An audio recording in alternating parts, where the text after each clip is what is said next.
North to south, coast to coast, around the world. This is the Wells Report. My name is John David Wells. Welcome to the broadcast. What do we do here? Well, we report the news. We analyze the news for fact and bias. We comment on the news. That, by the way, is not news. That commentary is just my opinion, just as valuable as yours. So please share it. Yours, I mean. That is debate. So news, analysis, commentary, and debate is what we do on the Wells Report. This is a 3-hour podcast, but I'm trying to figure out a way to make it into a singular hour podcast without driving everybody that watches the podcast live crazy, which is not as easy as it sounds, by the way. So we're working on making this an easier broadcast for people who like to use it for podcasting. We will have some information on that very, very soon. Winning, by the way, the chat room derby, which is how you get through to do the debate thing that I was talking about, is Yvonne Field, longtime friend and ally of the Wells Report. Yvonne, it's great to have you here. Evie's sweet. You should meet her. She's a wonderful human being. Let's see. What else was I going to talk about? Okay, so yesterday I was not here. I'm a first sergeant in the Texas State Guard. By the way, anything I say about the Texas State Guard has nothing to do with the Guard itself or the Texas Military Department. I am simply a private citizen when I discuss the Texas State Guard. I've always promised not to use the Guard to promote my radio career, but I most assuredly will use my radio career to promote the Texas State Guard. Great organization. But I'm not speaking for them or the Texas Military Department. These are anything you hear me say is strictly, I am solely responsible for all of that stuff. So keep that in mind. But yesterday I was supporting one of my soldiers who lost a dear uncle of hers. She was very, very close. And this guy was one hell of a man. He was a staff sergeant in the U.S. Army. He served his nation. He was a Marine before he was in the Army. He fought in Vietnam. He took care of his family. And he was quite a man. And I wanted to make sure that my soldier was at least supported by our unit, and that was me. And since I'm the first sergeant, so I went. So that's why I took yesterday off. It was a beautiful funeral and a perfect interment at the Dallas-Fort Worth National Cemetery, which is where we were in Arlington, Texas. So that's why I took yesterday off. It was something I had to do, and I thank you very much for your forbearance. Let's get busy. There is a storm out there. It is, unless I miss my guess, this is the first storm of the season. Remember, they talked to us because of global climate change and all those things, the horrifyingly terrible hurricane season we were going to have in 2022. There were going to be 11 named storms. There was going to be just horrifyingly terribleness from one end of the Gulf of Mexico to the other. It was going to be terrible, and we had one storm. Actually, we had 2 or 3, as I remember. There may have been 4 storms, but not many more than that. And most of those didn't have anything to do with the Gulf of Mexico. Well, Ian is breaking the mold on that. The latest forecast for Hurricane Ian, according to USA Today, says the massive, powerful storm will make landfall in Florida's Sarasota County. That's further south than previously thought. But it is going to create, according to all of the prognosticators, statewide devastation. Ian slammed into Cuba earlier today, I guess.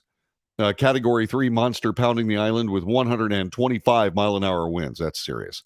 Now approaching Florida, Ian's shift eastward has put the city of Venice in the storm's crosshairs sometime tomorrow, though high winds and storm surge are expected to travel further and further north and south into the previously targeted Tampa Bay region. This according to State Emergency Management Director Kevin Guthrie.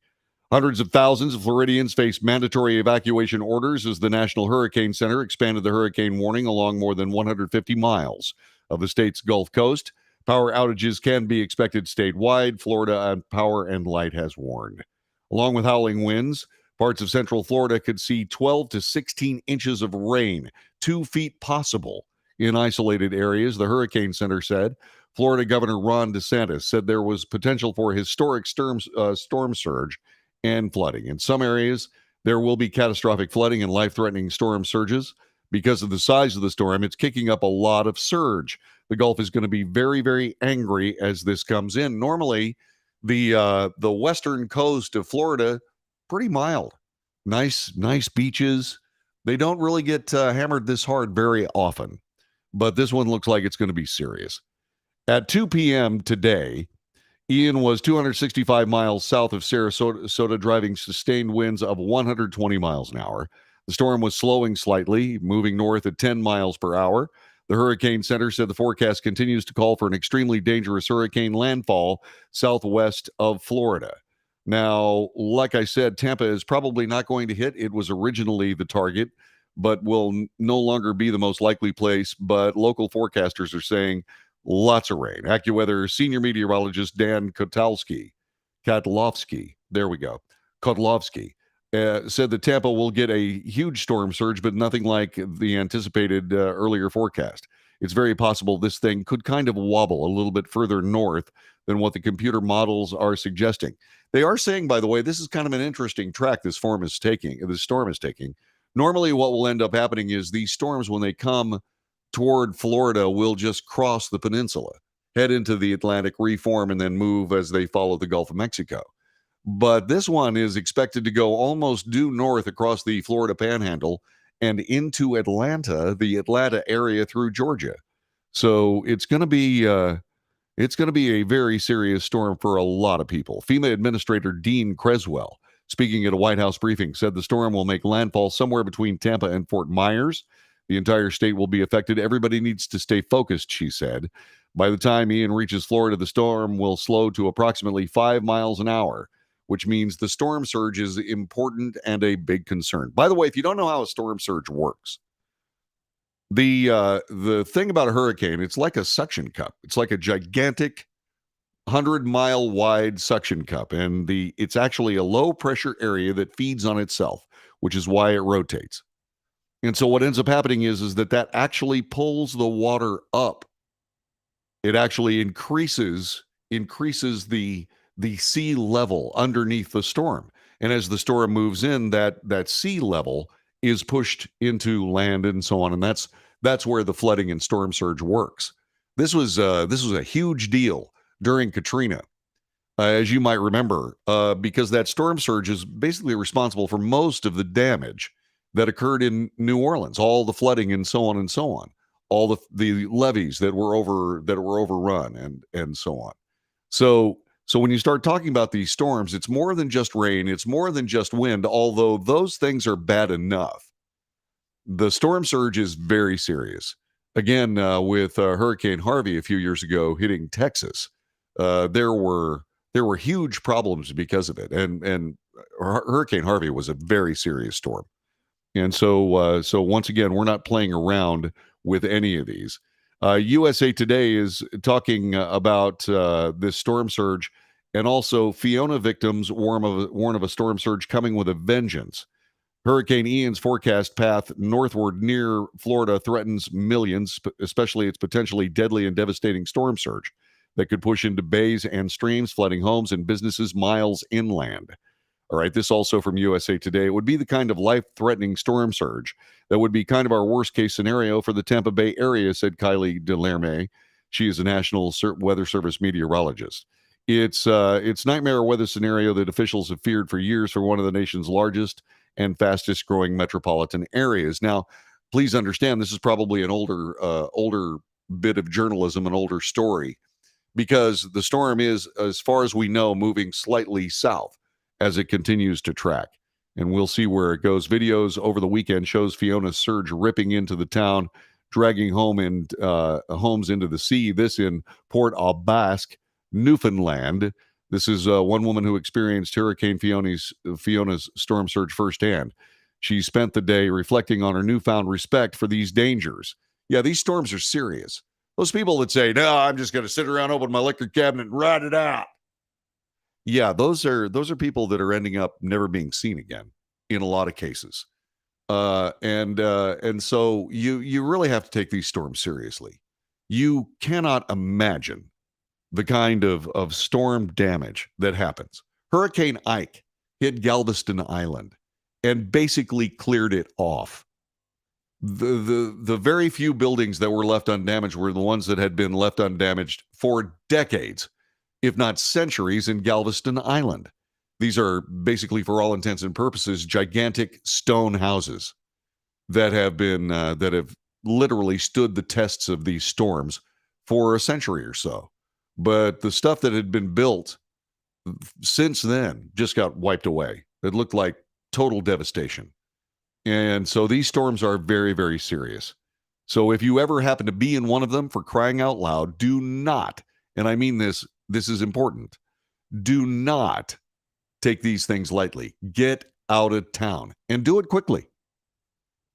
My parents, my dad, when Hurricane Rita came to town, my dad had always been very, very careful to watch the storms, and he, working for NASA, had some very good intel with regard to exactly what was going to go on with the storms. But Rita caught him by surprise. More about that in a minute. Welcome to the Wells Report. Hi, who's this? Hello?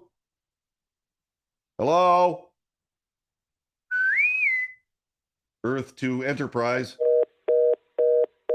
Don't use that tone with me. Anyway, where were we? Oh, yeah. So Hurricane Rita, and he waited a little bit too long. And what ended up happening is that everybody in Houston decided, yeah, we're getting out of the way here.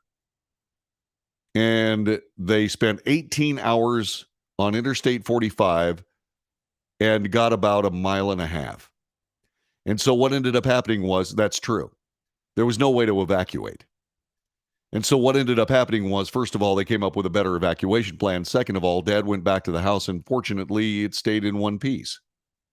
But when my dad was getting ready to leave for a hurricane, I said, uh-oh, this is serious. So people are talking about these hurricanes and so on. Let's see, Gary Abshire lived through a tropical wave in Puerto Rico. That was scary enough. I can't imagine a hurricane. My Puerto Rico friends survived Maria and are still recovering. And yeah, that's something that they've had another hurricane. Maria was terrible, and they've had one that they're still recovering from the first one they had a little while ago. So yeah, Gary says, by the way, since we're so climate conscious, what we need to do is we need to have the Democrat Party ban hurricanes. Yeah, as a matter of fact, you think that's funny. You might think that's funny, but Amy Klobuchar has some very interesting comments about that we'll get to coming up in just a little bit here on the Wells Report. So what we have is Ian showing up in Florida. If you have some friends in Florida, make sure you keep in touch with them. One of the great things about hurricanes in the new millennium, if there are any great things, is the fact that most people are carrying their phones in their pocket. It's a lot easier to get in touch with them as long as the cell towers are still standing. So reach out to your friends in Florida. This would be a good time to do it. Find out what their plans are. Keep track of them. Make sure that you're interested in their welfare and make sure they know that. And wherever they land, make sure that they check in with you to make sure that they're okay. Right? Your friends in Florida will certainly appreciate it. This is the Wells Report. My name is John David Wells. I want to thank you very much for joining us. Yeah, Amy Klobuchar has some very interesting things to say regarding Hurricane Ian and hurricanes in general. And I don't think you're actually going to believe what she has to say next on the Wells Report.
This is the Wells Report. My name is John David Wells. Thanks very much for joining us today. We are bringing you the news, analysis, commentary, and debate. And by the way, if you think this show is valuable, pass it along to your friends. Share it. Also, give us a like or two and subscribe. Subscribe to the broadcast. That really helps because what we're doing is giving you an honest look at news as opposed to everything else you get. It's just something that there has to be a place, and I dare say that this is it. So support the broadcast if you can. Like I said, make sure you subscribe. And if you would like to support the broadcast financially, that's something else you can do.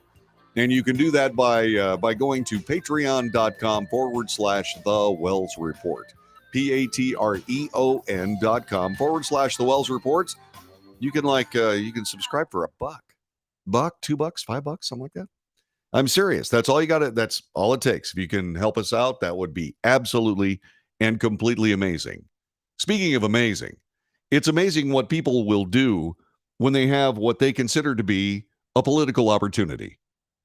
You know, I really actually liked Amy Klobuchar when she was running for the presidency there for a very short time. And I thought, okay, this might be somebody who is not nearly as nuts as a lot of people running for president. And by golly, I was wrong. Amy Klobuchar suggested today that voting for Democrats in November and winning the midterms would help them with hurricanes and climate change.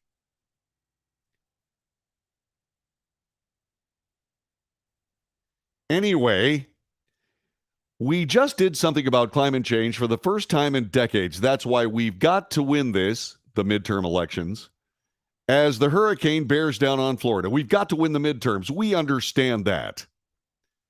Floridians have been preparing for Hurricane Ian for the past couple of days. Key West are already experiencing strong winds and rain squalls.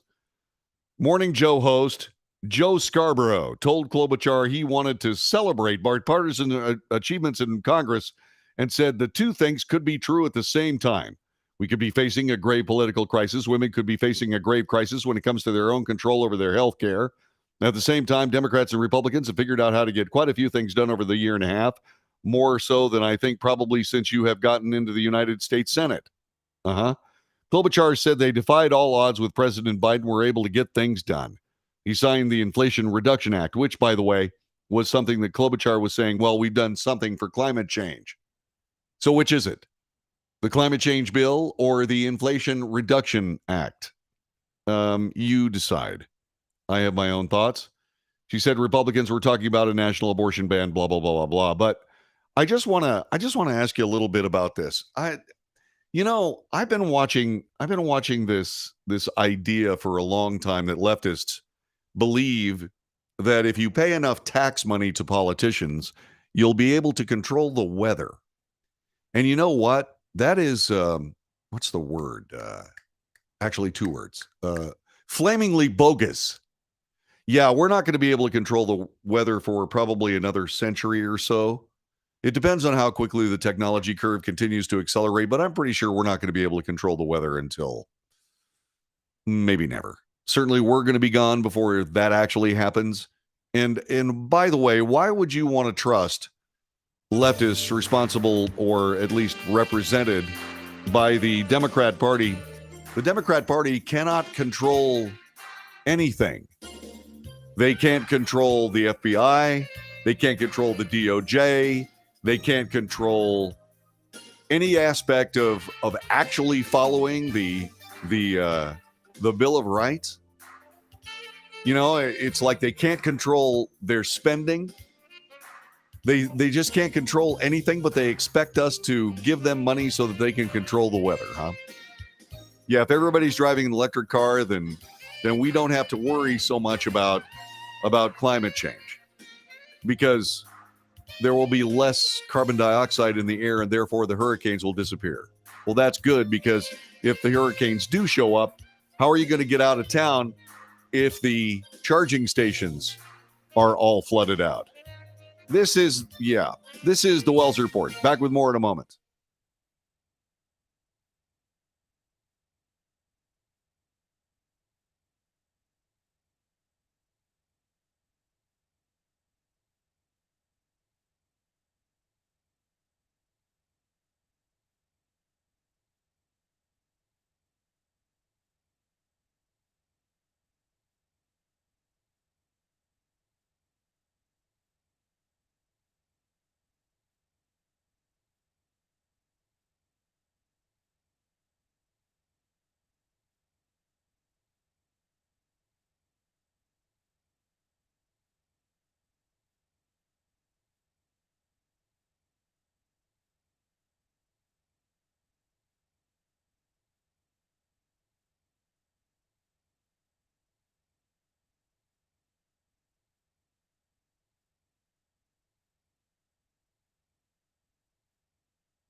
News, analysis, commentary, and debate. This is the Wells Report. I am John David Wells. Telephone number is 817-379-2172.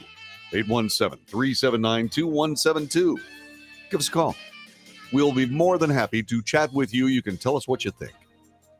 By the way, we were just talking about Amy Klobuchar, talking about how if the Democrats win the midterm elections, by golly, they'll be able to get control of these hurricanes. Yeah. No, that's not going to happen. This is what happens when hysteria sets in. This is when panic sets in. You say the dumbest things. But you know, if you're the Democrat Party, you've got this wonderful ally. It's called the mainstream media. The mainstream media will cover you, soft pedal, forget, stuff like that. It's really fantastic. And while we're on the subject of Fantasyland,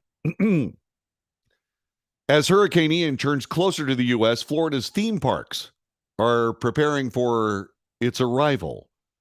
Busch Gardens Tampa Bay is just miles from Florida's Gulf Coast, where Ian was expected to make landfall. It was the first park to shutter ahead of the storm. Legoland in Florida will also close, and I don't know what they're going to do, but I hope they really take care of Legoland because, you know, Hurricane Ian hits Legoland.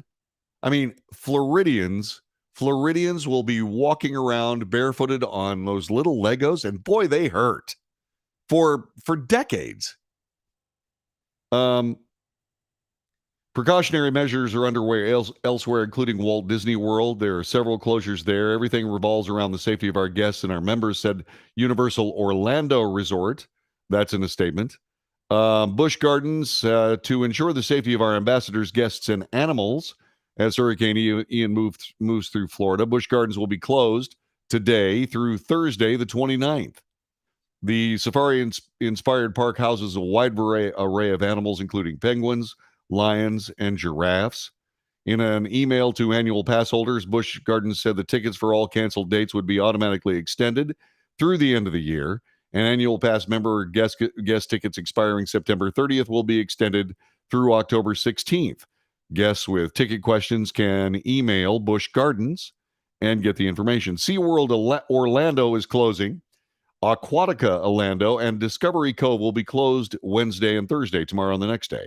We're taking all necessary precautions, including implementation of our comprehensive weather preparedness plan to keep guests, employees, and animals safe. All tickets for Wednesday and Thursday have been extended through the end of the year. Legoland, as I was talking about, Legoland Water Park and Peppa Pig Theme Park will be closed tomorrow and Thursday. Hotel guests with existing reservations will be allowed to stay on the property or allowed on the property. The resort told USA Today any park tickets dated for Wednesday through Sunday will automatically be extended through the end of the year. Vacation stays for canceled dates may be rebooked without penalty. Walt Disney World rarely closes for severe weather. It hasn't happened much in its 5 decades of operation. All 4 of its main theme parks and Disney Springs are operating under normal conditions for now. Disney World says it's preparing to make necessary adjustments based on the latest information from the National Weather Service. We continue to put the safety of our cast members and guests first. We will share updates with you as soon as as we monitor Hurricane Ian. For now, the resort has announced that Disney's Typhoon Lagoon, how appropriate, the water park and its annual Winter Summerland and Fantasia Gardens miniature golf courses will close tomorrow and Thursday. Disney's Blizzard Beach Water Park is already closed. Several resort accommodations will also be closed Wednesday through Thursday. Guests with existing upcoming reservations at the following locations are being contacted individually. Disney's Fort Wilderness Resort and Campground, Copper Creek Villas and cabins at Disney's Wilderness Lodge, Treehouse Villas at Disney's Sarasota Springs Resort and Spa, bungalows at Disney's Polynesian Resort will also be closed. They're going to be contacting their guests. Let's see what else. Will Universal Orlando stay open? Well, as for now, yes. We're closely monitoring the weather. We have plans and procedures for significant weather that both are time-proven and constantly updated. Guests who want to cancel or push back their trips can do so without penalty if they booked through Universal. Let's see who's on the phone. Wells Report, greetings. Thanks for joining us. Hello. Hello. Please take a few moments to answer some brief questions. What is the most important issue facing our area? Select 1 if it is jobs or the economy. Select 2 if it is taxes. Select 3 if it is education. Select 4 if it is water supplies. Select 5 if it is the electric power grid. Select 6 if it is crime. Select 7 if it is immigration. Or select 8 if it is something else. What do you think? Money? I think 1. What are the most important water-related issues facing our region? Select 1 if it is the future water supplies and water scarcity. Select 2 if it is the quality of water. Select 3 if it is the cost of water. Select 4 if it is water infrastructure maintenance and improvement. Select 5 if it is using water efficiently. Select 6 if it is droughts, or select 7 if you do not know. I think it's 2, right? 2, Langston? Okay. Thinking ahead for the next 10 years, do you think the North Texas area will have more than enough water, not enough water, or the right amount of water? Select 1 for have more than enough water. Select 2 for not have enough water. Or select 3 for have the right amount of water. I think 3. Which of the following water customers do you think use the most water? Select 1 for single-family homes. Select 2 for apartments. Select 3 for golf courses. Select 4 for parks and sports fields. Select 5 for businesses, or select 6 if you do not know. I think it's 1. Which activity do you think uses the most water in your home? Select 1 for watering the lawn. Select 2 for washing dishes and clothes. Select 3 for bathing or showering. Select 4 for flushing the toilet. Or select 5 if it is something else or you do not know. I think it's 3. Please select on a scale of 1 to 10, with 1 being the least important and 10 being the most important, how important it is to conserve water. Or select 0 if you do not know.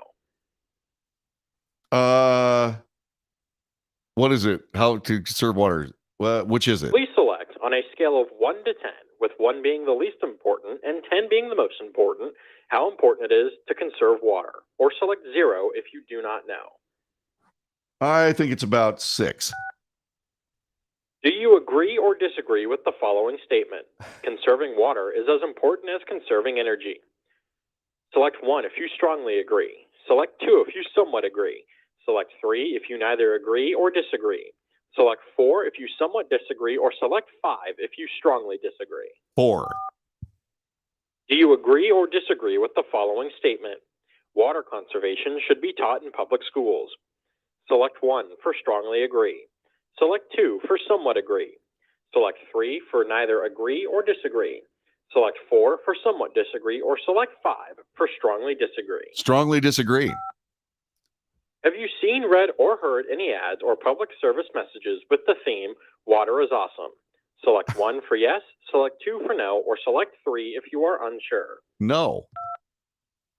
Over the past few years, have you changed your water use behavior based on any water conservation messages or advice that you have seen or heard? Select 1 for yes, select 2 for no, or select 3 if you are not sure. Yes. I will now read you a series of water conservation practices. Is this boring? After hearing each practice, please select 1 if you have adopted the practice, or 2 if you have not adopted the practice. I use less water on my lawn and garden. Select 1 if you have adopted this practice, or select 2 if you have not adopted this practice. 2. I keep my sprinkler system off and only run it when needed. Select 1 if you have adopted this. Select 2 if you have not. I have not.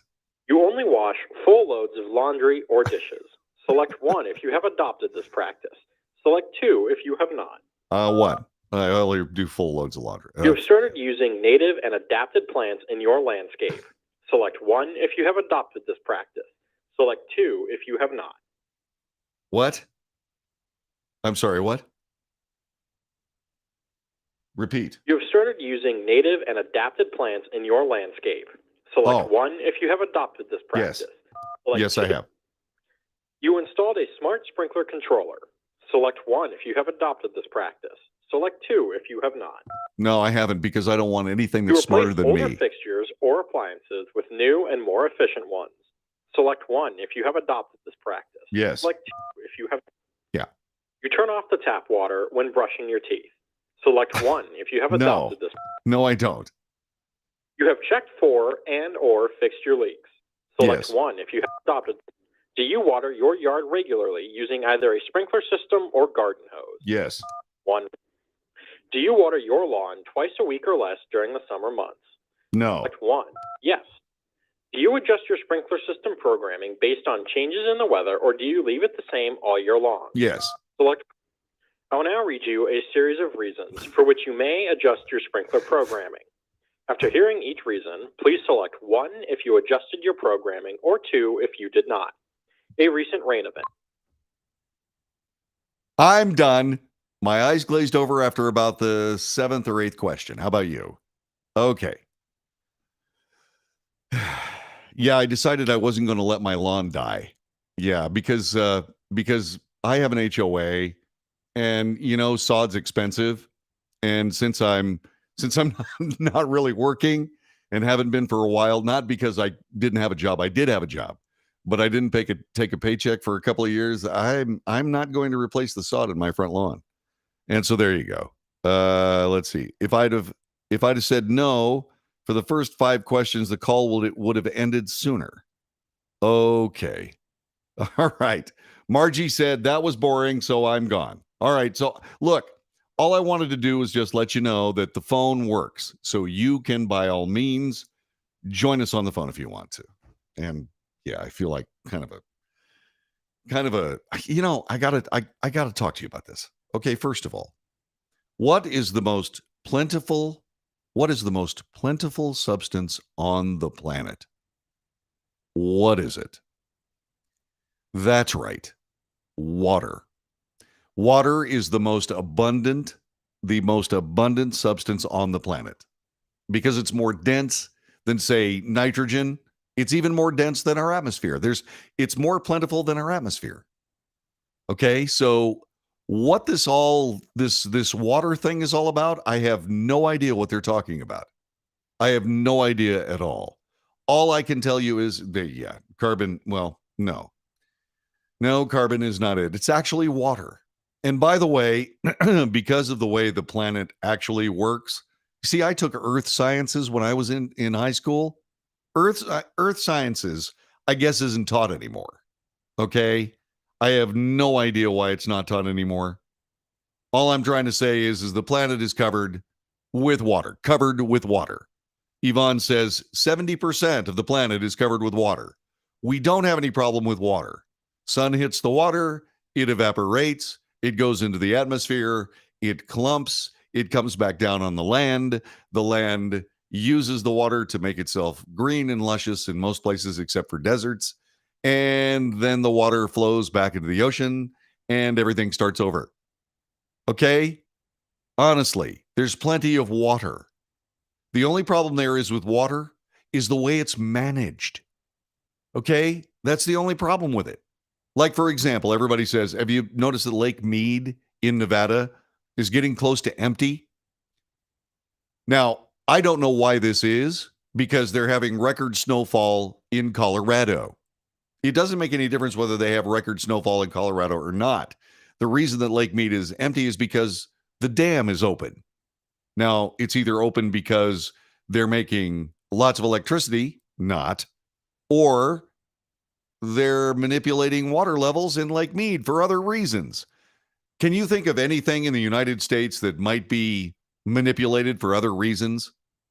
And the number one thing that things are manipulated for are what? That's right, politics. Oh my. Yeah, so anyway, I don't know who was putting that out. I don't know why they were putting it out, but, water is something. That's basically why I let that go, because water is being manipulated. I mean, and there's no reason for it. There's absolutely no reason for it. And by the way, do you know what you can't do? You know what you cannot do, at least where I live? You can't collect rainwater. You can't do it. And I have no idea why. Also, by the way, that's all they do in, say, Alaska. A lot of their drinking water is rainwater. It's already distilled by Mother Nature. Yeah, we could be doing an awful lot better with water. So that being said, I don't know. All right. Gary says that HOAs, by the way, are being run by the kids we picked on in school. I didn't pick on anybody in school. Just saying. I didn't. I did, however, beat up, what's his name? Greg Munch? I beat up Greg Munch. Yeah. Yeah. I live on Lake Worth. Even after that great rain, it's still low. I wonder why. Mainly because those reservoirs are filled by rainwater, right, Gary? I mean, it's toward the end of the summer. It's going to be low. It'll fill back up this wintertime, right? And in the springtime, that's usually when it fills up. That's what I'm thinking. I could be wrong. You're listening to the Wells Report. I'm John David Wells. We learned more about water than we ever wanted to know. We'll be back with more coming up in just a moment.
This is the Wells Report. My name is John David Wells. Our telephone number is 817-379-2172. Unless, of course, you're running a survey on the use of water, in which case our telephone number is what's my ex-wife's phone number? This is the Wells Report. By the way, there's news just in. The House committee investigating January 6th has postponed its hearing planned for tomorrow at 1 p.m. Darn. Yeah, the reason is because of Hurricane Ian. The District of Representative Stephanie Murphy, a Democrat of Florida and a member of the committee, is in the path of the hurricane. The committee's leadership did not announce a new date for the hearing since July.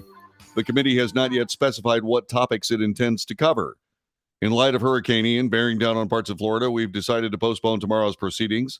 This is according to Representative Benny Thompson, the Democrat from Mississippi, and Representative Liz Cheney, the Republican of Wyoming, for now. We're praying for the safety of all those in the storm's path. The Select Committee's investigation goes forward. We will soon announce a date for postponed proceedings. You know what I think this is? I think this is a stroke of luck for the January 6th committee. I think they realize that they are having a very serious problem with their committee, and I believe they're trying to slowly walk away. They're putting down the committee and slowly walking away. So there you go. Just thought you'd have some news. Speaking of news from California, a surgeon spoke out today against a state bill that would punish doctors for spreading COVID-19 misinformation on key issues, including vaccinations and medications. Dr. Peter Mazalevsky, he is a board-certified general surgeon, ripped the proposal that now sits on Democrat Governor Gavin Newsom's desk after legislative approval, telling host Dana Perino the policy could be destructive and dangerous. It'll be dangerous to patient care, destructive in the sense there will be no scientific progression, he said. Mazalevsky warned the bill would also establish a dangerous precedent for similar bills to come, particularly those concerning other medical conditions. He added the repercussions of restrictive medical information could be disastrous, creating mass exodus from the industry across the state. We all know that there's been contemporary scientific consensus regarding COVID that has been wrong. It's actually been refuted partially and fully. We can go back to many issues: 1% mortality, closing schools that's healthy for our children, wearing masks that prevent the dissemination. If you get vaccines, you won't get ill. Vaccines won't allow for transmission of disease. We all know that these have been refuted. Mazalevsky said that California medical boards would be empowered to determine appropriate punishments for doctors who commit relevant offenses. Okay, so there you go. That is something that's happening in California. And this is another reason why we cannot, under any circumstances, allow political forces to have anything to do with healthcare in the United States of America. In any state. We can't. And the reason that we can't is because they will absolutely decide politically what medicine is, what medicine isn't, what treatments are, and what treatments cannot be. Politicians. That is not who does any of that stuff. Doctors do. Scientists do. Politicians do not. The only scientists that actually help politicians are the ones that are being bought off by politicians through grants and such like that. Yeah, this is one of the bad things that we need to run away from. Think about this for just a couple of moments. Who decides what the information is? Remember, during COVID, the CDC was putting out information until it conflicted with what the Biden administration was putting out regarding the same disease. And then suddenly the CDC changed. It stopped being a Department for Public Health in the United States and started being an instrument of presidential policy. This is dangerous. It's absolutely dangerous. We're talking about a mess here. And this doctor is saying, whoa, wait, whoa, don't sign this bill. Of course, Gavin Newsom is going to sign the bill. It came through the California Assembly. Part of me wishes, go ahead, sign the bill. Because doctors will leave California in droves. This is what happens when you have political control of medicine. In England, the National Health Service handles health, and it is a government organization. Do you know what you can get for free if you're a bright young student in England? A doctor's education, because doctors work for the government. They don't work for the patients. See, I think doctors ought to work for patients.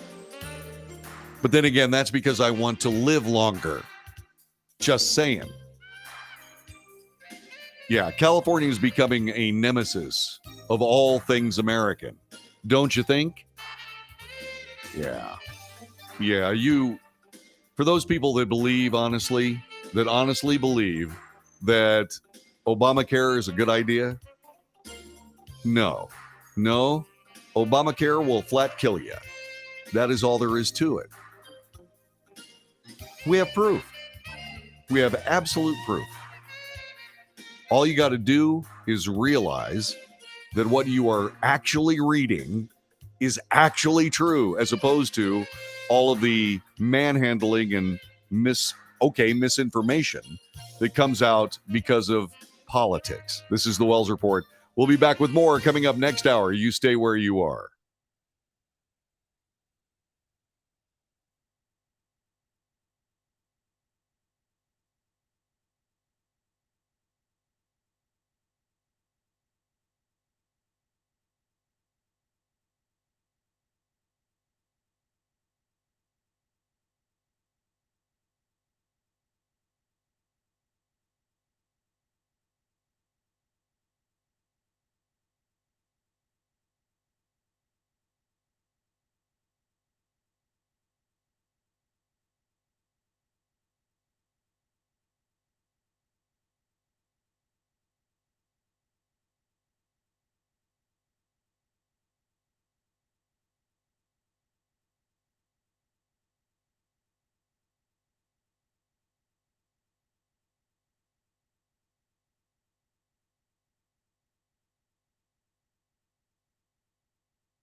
North to south, coast to coast, around the world. This is the Wells Report. My name is John David Wells. Welcome to the broadcast. Thanks for being here today.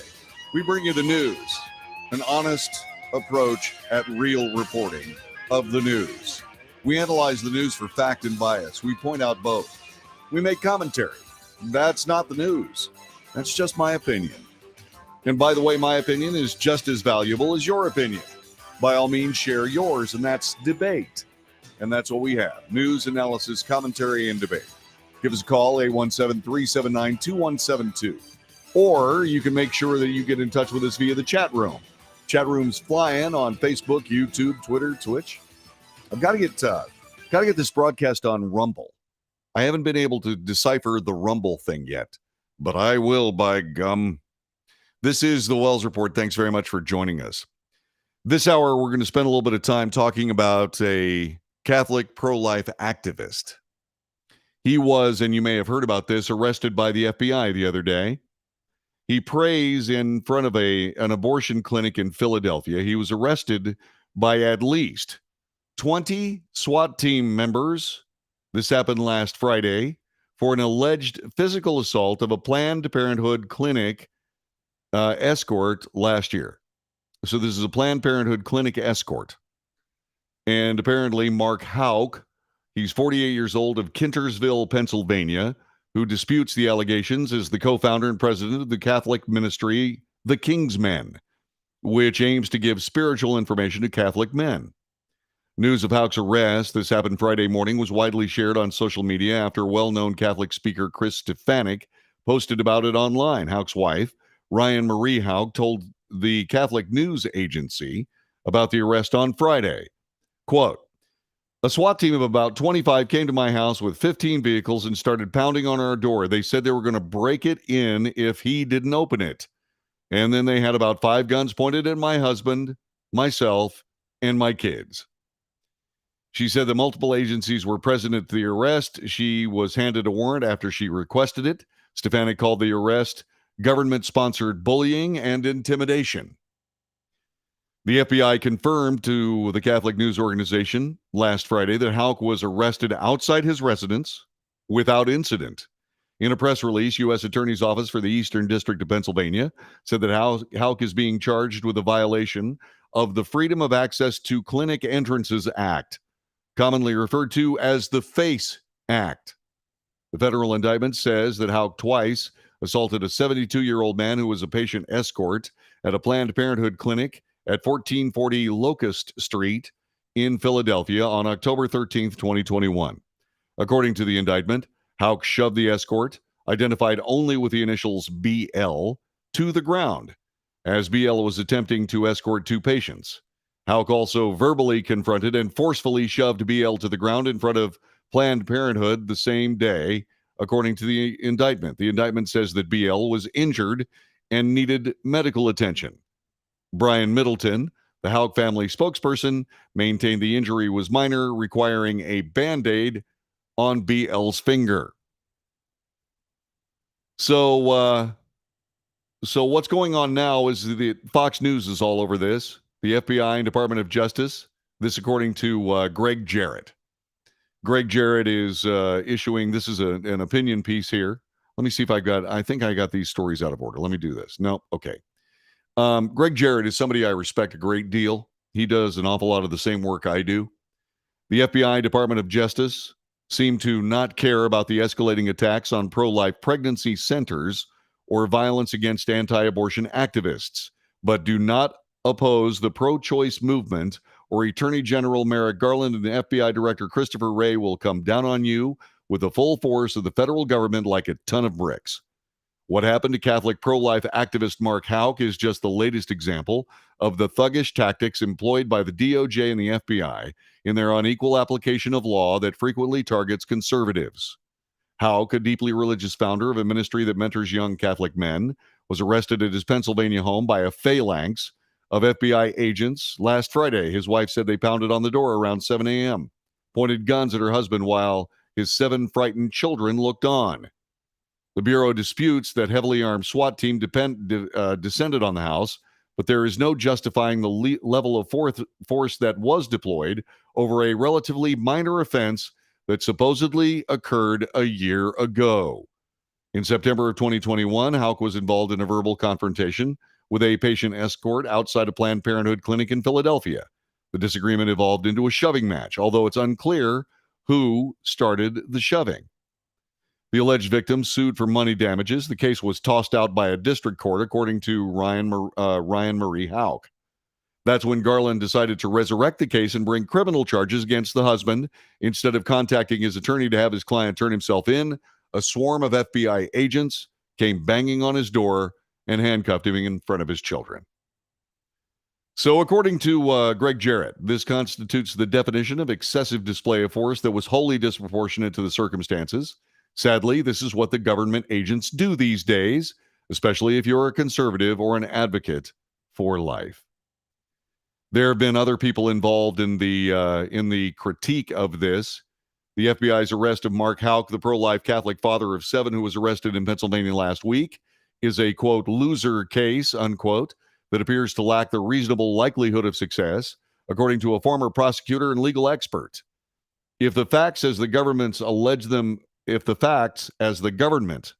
them to be true, Houck essentially engaged in 2 incidences of simple assault against this so-called escort.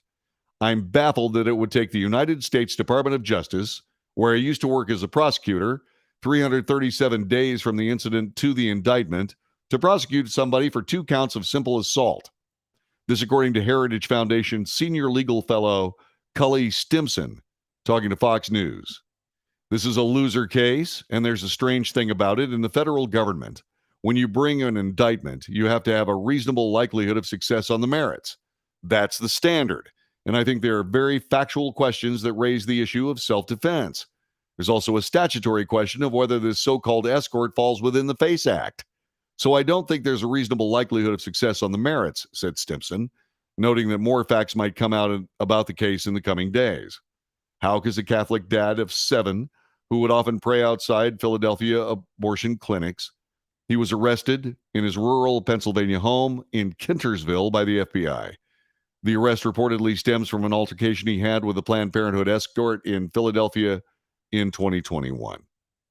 Philadelphia Police Department confirmed to Fox News that if officers responded to the Planned Parenthood on the afternoon of October 13th last year, no charges were filed against Houck. He was not arrested. The 72-year-old man was pushed to the ground by Houck, which caused a scrape to his right arm, according to Philadelphia police spokespeople. The Department of Justice press release on Houck's arrest states he is alleged to have twice assaulted a man because he was a volunteer reproductive health clinic escort. Attorneys for Houck say the Philadelphia district attorney declined to take up the case and that a private criminal claim filed by the 72-year-old was ultimately thrown out this summer. Most likely, the local authorities did not file charges because upon examining the facts, it was at best a case of mutual combat in which 2 adults got out of hand and ended up in a minor scuffle. In such cases, typically neither party is charged. The case goes away, said Stimson. Hans von Spakovsky, who is a senior legal fellow at the Heritage Foundation, wrote a commentary piece to the same effect yesterday. Stimson, who had worked as a prosecutor in San Diego and Maryland, and an assistant United States attorney in the United States Attorney's Office for the District of Columbia. He noted that also Houck had no criminal record. None. And so, what do you think about it? What do you think about that? What do you think about SWAT teams and cars and assault vests and assault rifles, guns, and so on and so forth, being taken to arrest a guy who happens to be a Catholic minister, a lay minister, of all things? Does that offend any of your senses of propriety here? Does it bother you that we keep seeing these bellicose displays of force by our federal law enforcement? Does it bother you? You know, there have been people that have, and by the way, what about the idea that conservatives have a different experience with the FBI than, say, for example, okay, anybody else. You know, I don't see an awful lot of SWAT team arrests of BLM activists that are on videotape beating people. I just don't see it. Now, maybe I'm wrong. I mean, do you see things like that I miss? You know, I just haven't seen many FBI wanted posters from one end of the country to the other for people that do all kinds of things. What's going on with that? But if you happen to be a conservative, boy, suddenly you're an absolute public enemy. And they come at you with literally guns blazing. Why? Now, I understand the cops. I understand the cop attitude on this. You never know. You just never know. You know, you go to a domestic assault and a police officer ends up getting killed. You know, you stop some guys in a car in the middle of nowhere because you're a highway patrolman and you end up getting killed. I can understand. That's why I'm asking a question. That's why I'm not condemning the FBI on going after this guy with guns drawn and SWAT team ready. I think it's overkill. I believe that it's silliness. But then again, take a look at what happened with all these Trump advisors. All these guys arrested at the airport after being in contact with the FBI. Brought down in an airport and literally put in leg irons. What do you think about that? Does this bug you? Mike says it's intimidation tactics. You think? Why? Why would they be trying to intimidate you?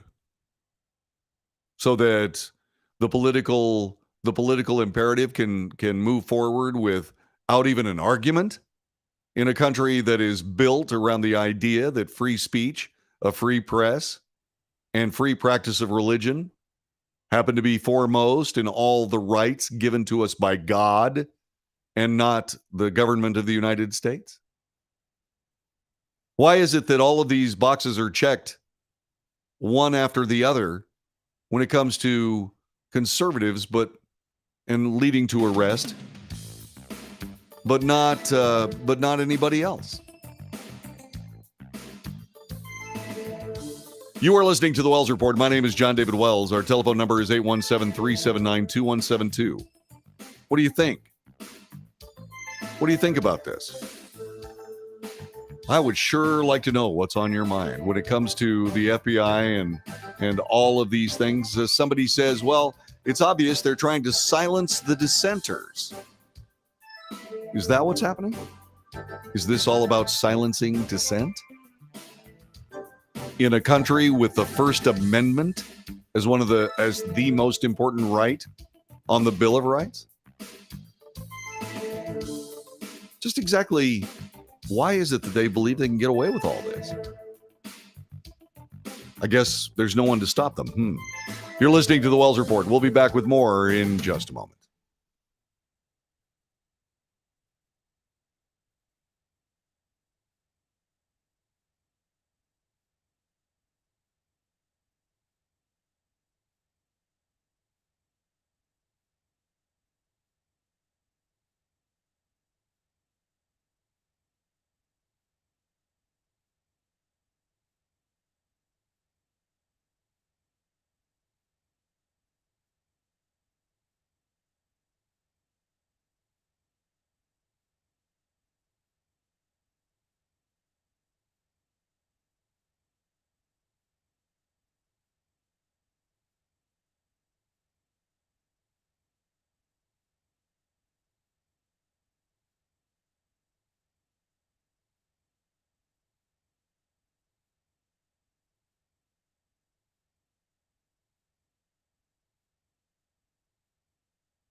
This is the Wells Report. My name is John David Wells. Our telephone number is 817-379-2172. What goes through your mind when you hear the term Wawa? You're probably saying, what? Well, Wawa is a convenience store chain in the Northeast, specifically Pennsylvania. While the FBI was cruising around the hinterlands of Pennsylvania outside of Philadelphia, this was going on inside Philadelphia, and I thought maybe you'd like to see it.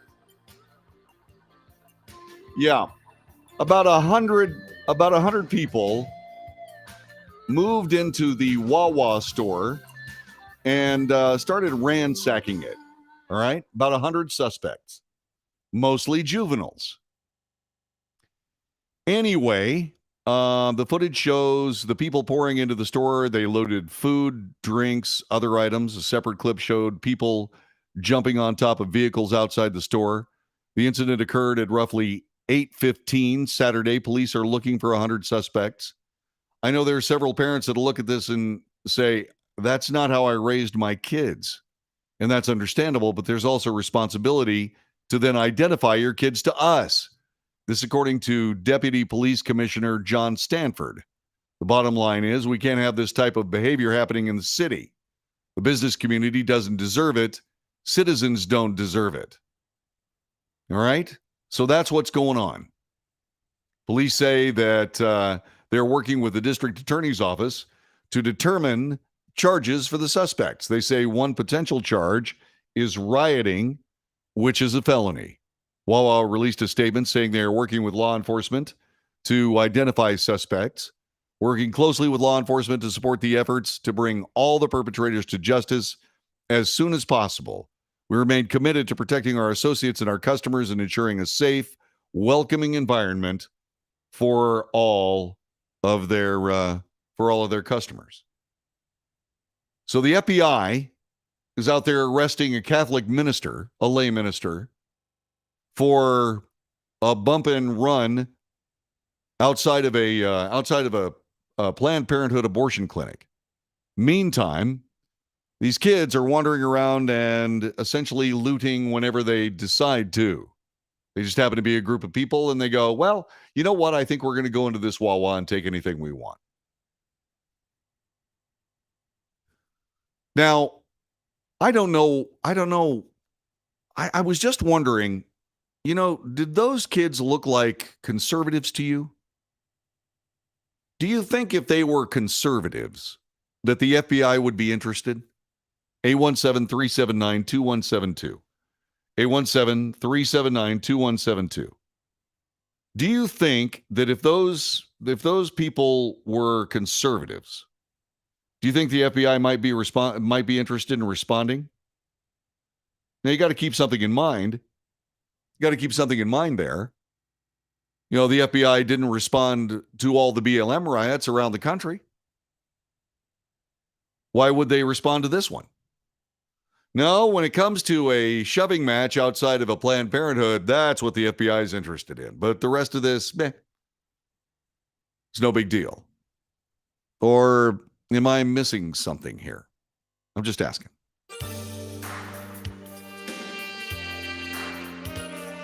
You're listening to the Wells Report. My name is John David Wells. I know why this happened. This happened because in the summer of 2020, there were an awful lot of people running in the streets doing whatever they wanted to. Actually killing people in some cases, about 100 cases. But looting, robbing, pilfering, doing whatever it is they felt like doing, beating people. Say, for example, the old woman that I keep talking about, beating an old woman with a 2x4 outside of her business, trying to stop people from destroying. And that went out from one end of the country to the other. Were those people arrested? Nope. But you have a riot at the Capitol building and things change, don't they? You're listening to the Wells Report. We'll be back with more coming up in just a moment.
This is the Wells Report. My name is John David Wells. Our telephone number is 817-379-2172. There's a chat room here that you can also use. Please do.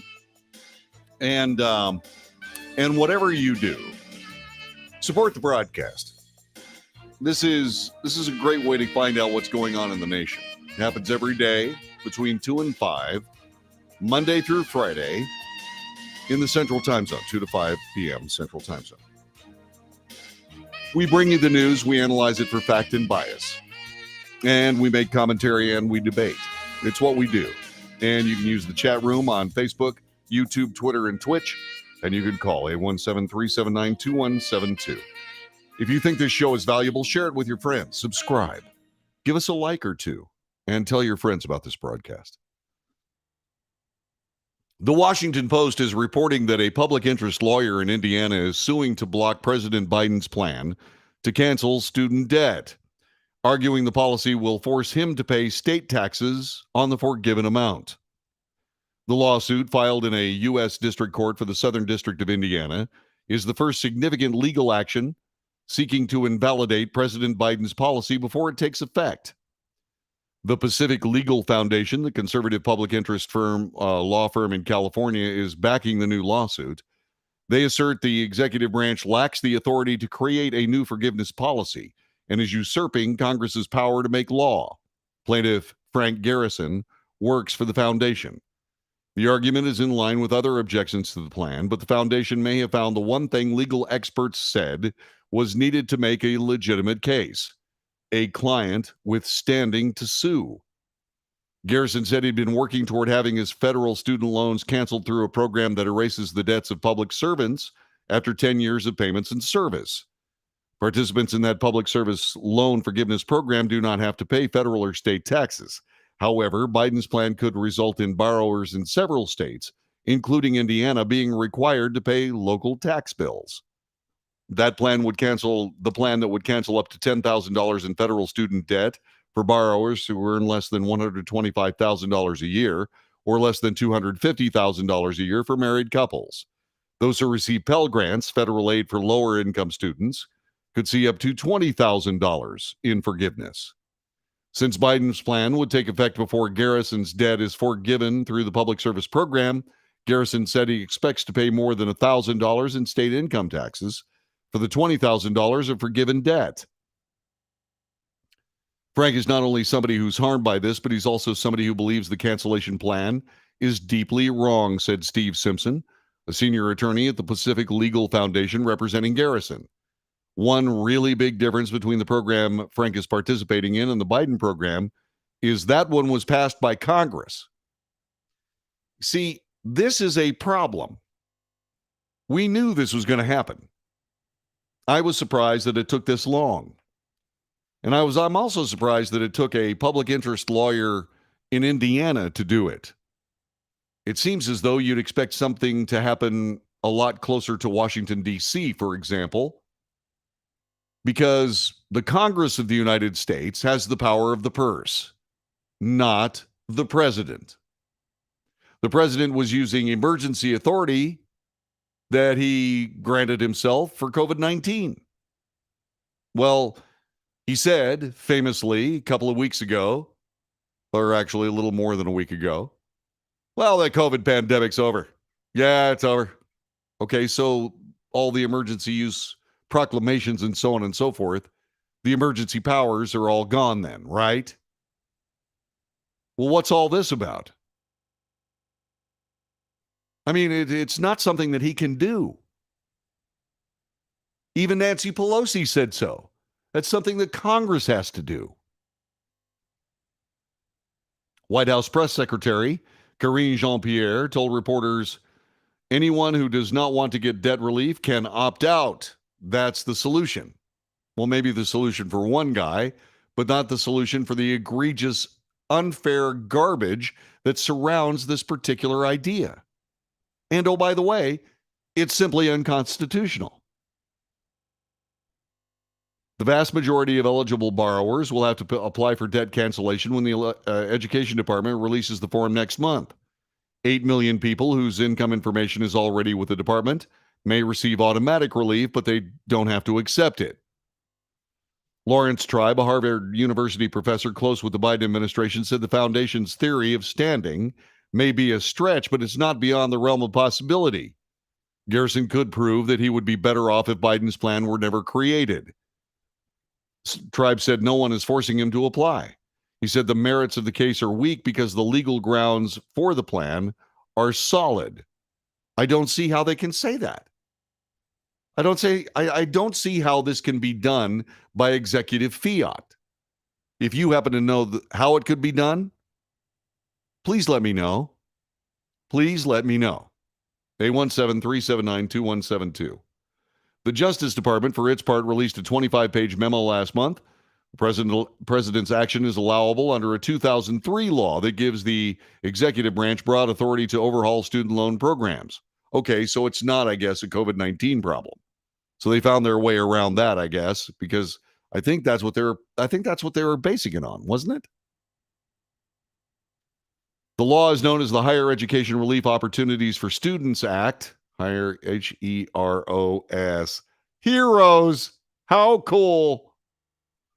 It was passed after the September 11th, 2001 terror attacks gave the president the right to cancel student debt in connection with national emergencies. Oh, yeah, that's where it gets back to it. Yeah. The White House said the ongoing coronavirus pandemic is a national emergency that more than meets the requirement, except the president canceled it 10 days ago. The HEROES Act is a pretty solid foundation for what Biden has done, said Lawrence Tribe. Still, litigation could halt Biden's policy just as it was set to go into effect. When you look at the student loans relief program, it's going to help tens of millions of people, says Jean-Pierre. Opponents of the Biden-Harris administration student loan plan are trying to stop it because they know it will provide much-needed relief for working families. Okay. From what I understand, this is not anything that's means tested. In other words, there's this thing about $125,000, but it doesn't appear that it's actually going to be something that is means tested to the degree, say, for example, if you're in, Harvard Law, and you took out loans for your Harvard Law degree, are you going to get 10 grand? If you apply, probably. And so let me ask you this question. I'm sorry, just asking. So why is it that you need loan forgiveness if you're going to Harvard? Harvard Law degree is still a pretty big deal, huh? And by the way, these working people that you're talking about here, they're the people that are paying the bill for this. I did the math on this. This is $2,700 per person to pay off all this debt. That's $2,700 per person. $2,079 per person. Thank you. $2,079 per person. Per taxpayer. There are 3 taxpayers in this house alone. Now, I realize that there might be people that, are up to their neck in debt and so on and so on. Maybe they shouldn't have signed up for all that debt. One of the things about people that are trying to loan money, it's amazing when nobody is there to actually borrow money. It's amazing what a great deal you can get on an interest rate if you just wait. But the idea, for whatever reason, that college should be this expensive is completely bogus. Completely bogus. It's awful. Republican state attorneys general and lawmakers have been exploring the possibility of a lawsuit against the forgiveness plan. The Job Creators Network pledged to sue the administration once the Education Department guidance was released. And I guess that's the only reason why it hasn't gotten that far. Ingrid Jacques is an opinion columnist for USA Today. Plenty of people that aren't thrilled with Joe Biden's student loan cancellation bonanza, a group that likely includes the majority of Americans who don't have a college degree, who have dutifully paid off their loans. Yet, unlike other recent challenges to the Biden administration executive overreach during the pandemic, it was not clear who had legal standing to sue over the president's unilateral action until now. The Pacific Legal Foundation has filed a lawsuit with the intent of putting a stop to the loan cancellation plan. The group has filed for a temporary restraining order. It's the first legal challenge to the administration's executive actions. While most taxpayers don't have standing to sue the government if they're displeased with policies or spending, the Pacific Legal Foundation identified a group of taxpayers who will unfairly be hurt by loan forgiveness. Plus, the firm believes that Biden's executive order is a huge unlawful overreach that will cost taxpayers hundreds of billions of dollars. And they are correct. Hundreds of billions of dollars. Susan and I paid off Susan's college debt. It was somewhere along the lines of, I guess it was $30,000 the first time and then $12,000 the second time. And we paid those debts. And I got to be perfectly honest with you, the people that are having trouble with all this should pay their debts as well. It's not going to hurt you. It's not going to hurt you to pay off your obligations. I promise you. And yet, the President Biden, for what? For political reasons, is essentially misappropriating 2,078 of my taxpayer dollars. This in a country with a $30.8 trillion national debt. $30.8 trillion of national debt. How about we take that, what do they say? They thought it was going to be somewhere around $1.7 trillion. This was going to be a $1.7 trillion mess. Seriously now. I mean, we pay all this stuff off, and why don't we pay some of our debt with it? I don't know, maybe I'm crazy, but to be perfectly honest with you, I mean, let's see, $1.7 trillion, I think, and I could be wrong, that $29.3 trillion is less than $30.8 trillion. You know, this is an administration that's talking about how the deficit is going to be reduced by $1.7 trillion. Well, you know, that's different than the national debt, right? The deficit is the current overspending of the budget. That's the budget deficit. The national debt is over and above that. So once again, you know, say what you want about President Biden, love him, hate him, whatever it is. One thing you have to agree on, these people have no idea how accounting works at all. And if they do, they apparently don't care. Why in heaven's name should I be paying for somebody else's college? Why should my tax money be spent on that by the party in power? I'm really interested. Why should all of this happen? What do you think is going to happen when the judge rules? I'm reasonably sure the judge is going to rule, okay, that makes sense. I think it's a political contrivance. I absolutely do. But I'm trying to figure out, okay, who sues the administration when the constitutional structure of our government is being ignored? You know, we have three different parts of government: checks and balances. The checks and balances system makes it possible for all of these various branches to hold each other accountable. So it seems to me that the person that would have to do something would be Nancy Pelosi. Why wouldn't Nancy Pelosi sue the executive branch to stop this mess? Well, because Joe Biden's the president, I guess. That's the problem. Joe Biden. Yeah, it's like, okay, we have laws. Laws are made by Congress. Congress has the power of the purse. The executive branch is supposed to actually enforce the law. The judicial branch interprets the law.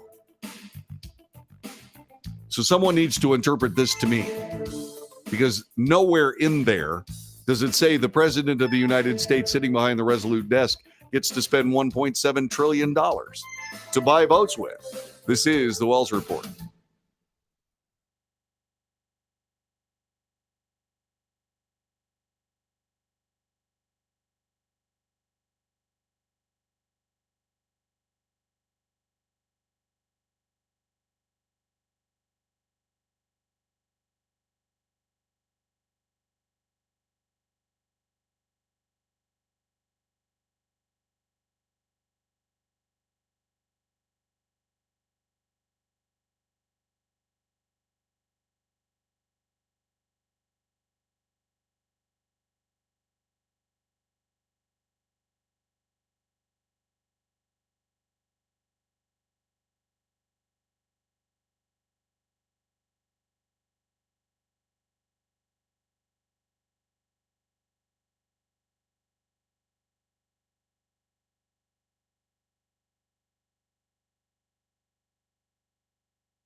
This is the Wells Report. My name is John David Wells. Our telephone number 817-379-2172.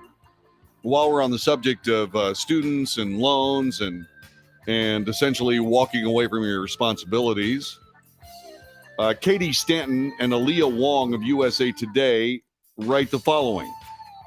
Out of Arlington, Virginia, more than 1,000 students walked out of Virginia middle and high schools today, according to organizers, leaving class in protest of the state's reversal of transgender protections that put decisions on student identities and preferred names at school exclusively in the hands of their parents. Those kids are going, how dare they let my parents parent me? The guidelines released September 16th by Republican Governor Glenn Youngkin requires students to use restrooms, pronouns, and names based on their official school records. It limits sports teams to gender assigned at birth and tightens parental notification requirements. Students are saying revoking transgender protections now would be like dialing back the clock. It'd be like telling students, we really don't care. You're not really who you believe yourself to be, said Andrea Grace Makuna, who's 16 years of age, telling USA Today at John R. Lewis High School in Springfield, where more than 100 of her peers walked out for a protest on the football field. The walkouts, listen to this. Now, here's the part you need to know. The walkouts are part of a greater nationwide youth pushback to an uptick in anti-LGBTQ policies in schools, including Florida's so-called Don't Say Gay bill and bans in 18 states against gender athletes participating in sports that match their gender identity. Yeah, so who's convincing these kids they need to walk out of school and ignore their parents?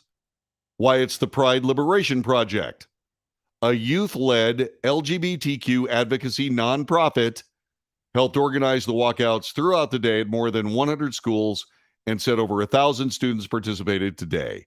At some high schools in Northern Virginia, hundreds of students poured out of buildings in the morning, spending roughly a half an hour chatting their opposition to the new guidance and listening to speakers.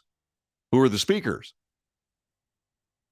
One of Makuna's main objectives was to raise awareness among her peers about their ability to have a say in what happens next by submitting comments during the policy's public comment period over the next month. Public comment. Gee, what does that mean? Does that mean that Merrick Garland is going to arrest people who say that the policy is really, really good? Yeah. She and her co-organizers handed out flyers with QR codes that students can scan to go to the websites to submit their comments. We're really having our own agency and taking control of our own lives in a way that many youths feel they can at this age. There's a reason. You can't take control of your lives at this age because you're kids. You're mature. You're idiots. You're easily manipulated by adults. And I'm trying to figure out just exactly why it is that this 401k, not 401k, what am I saying? 501c3, the Pride Liberation Project, it's a nonprofit organization. Well, they have to have adults in there somewhere. Who are the adults? Why isn't this contributing to the delinquency of a minor? Can someone explain any of that to me? Or does that take us back to the Soros-backed DAs in various places around the nation? You see, people like this, the Pride Liberation Project, need to get sued out of existence by angry parents as they watch their kids get co-opted into leaving school. And oh, by the way, just one more thing I have to point out. The damage that kids underwent because they didn't go to school for a couple of years because of COVID-19. You know, the mandate is we got to get these kids back into school. We got to give them this opportunity. Well, why doesn't that matter? They're just walking away. Oh, Evie says, hey, look, it's only contributing to the delinquency of a minor if the 501c3 is run by a conservative organization. Oh, I see. I get it now. But fortunately, there are no conservative 501c3s because of Lois Lerner. So we don't have to worry about Merrick Garland coming down and arresting the people that convinced the kids to leave school. There's exactly one reason why kids should leave school.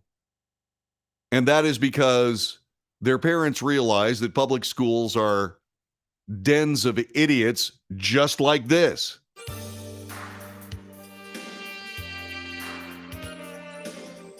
This is unbelievable. It's absolutely unbelievable. It's completely ridiculous from every possible angle. I want to know, in this school, how many transgender kids are there? I want to know specifically, how many transgender kids are in this school? That's what I want to understand. This just goes to show you that young kids are impressionable, and all kinds of rather dubious motives can coalesce in the mind of a kid, especially when planted there by people with more clear motives. Don't you think? This is the Wells Report, back with hour number 3 next.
North to south, coast to coast, around the world. This is the Wells Report. My name is John David Wells. Why are you watching this? Because here you get the news, the real news. You get the news. We analyze the news for fact and bias. We point out both. Then there's commentary, which is different than the news. It's just my opinion. Just as valuable as yours, which leads us to debate. We debate what we talk about on this broadcast. So it's news, information, commentary, and debate. It's an important show. Please share it with your friends. Subscribe wherever you can. I would appreciate it immensely. So there's a book out that I think is kind of interesting. This, by the way, is an exclusive from Fox News. A new book reveals that House Judiciary Chairman Jerrold Nadler, who is a Democrat from New York, was at odds with how House Permanent Select Committee on Intelligence Chairman Adam Schiff of California, he's a Democrat, and House Speaker Nancy Pelosi handled impeachment proceedings against former President Trump, insisting the methods used by prominent Democrats were unconstitutional and could be used to attack the party. Yes, apparently, Jerrold Nadler, the Democrat from New York, believes that the methods used to impeach Donald Trump, impeachment proceedings against the former president, were unconstitutional and could be used to attack the party. The revelation comes in a book to be released October 18th called Unchecked: The Untold Story Behind Congress's Botched Impeachments of Donald Trump. It is written by Politico Playbook co-author Rachel Bade and Washington Post reporter Karun Demirjian. The book chronicles the methods the